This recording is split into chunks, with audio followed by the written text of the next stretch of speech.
যদি এটা না করে তাহলে এই সরকারের বিরুদ্ধে আমাদের ঠিক প্রতিবাদটা করতে হবে ওই জায়গা থেকে। একই সময়ে দুইটা চিত্র দেখেছি। এক, এই ঢাকা শহরে একজন লাশ নিয়ে, অর্থাৎ একটা শিশুর লাশ নিয়ে এক পিতা যেমন হচ্ছে রাস্তায় রাস্তায় ঘুরে বেড়াচ্ছে, একই সাথে আমরা চিত্র দেখেছি আমাদের ওই শ্রমিকের হচ্ছে ঘরে মৃত্যু দেখেছি, ওই চাষার ঘরেও কিন্তু মৃত্যু দেখেছি। তাহলে এই সমাজে তো একটা শ্রমিকেরও নিরাপত্তা নাই, তাহলে অনাগত বা আগত যারা যে শ্রমিকটা, তার নিরাপত্তা এই রাষ্ট্র কিভাবে দেবে? সে দেওয়ার কিন্তু সেই প্রস্তুতি তার কিন্তু নাই। আমরা এই একটা পরিস্থিতির মধ্যে আসলে দাঁড়িয়ে আছি বন্ধুগণ।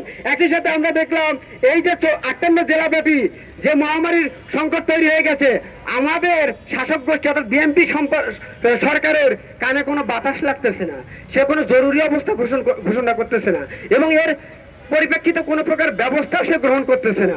অর্থাৎ তারা বসে আছে, কেন জানে কিছুই হয়নি দেশের মধ্যে, এমন একটা অবস্থা। বন্ধুগণ, সেই জায়গা থেকে আমরা বলতে চাই, অবিলম্বে যারা এই সংকট আজকে তৈরি করেছে, অর্থাৎ ইন্টারিম আমলে যে প্রধান উপদেষ্টা এবং স্বাস্থ্য উপদেষ্টা, এদেরকে বিচারের আওতায় নিয়ে আসতে হবে।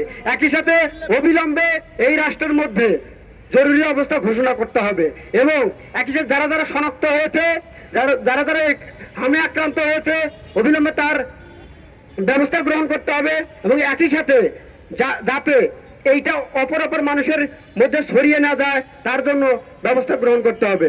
যদি এটা না করে তাহলে এই সরকারের বিরুদ্ধে আমাদের ঠিক প্রতিবাদটা করতে হবে ওই জায়গা থেকে, যে প্রতিবাদটা আমাদের ইন্টারিম আমলে ঠিক হয়নি, যে ফাঁকি ঝুঁকিটা তারা দিয়েছে। সুতরাং আগামী কিছুদিনের মধ্যে যদি এই ব্যবস্থা তারা গ্রহণ না করে, তাহলে অবশ্যই আমরা আরো দুর্বার আন্দোলন গড়ে তুলব।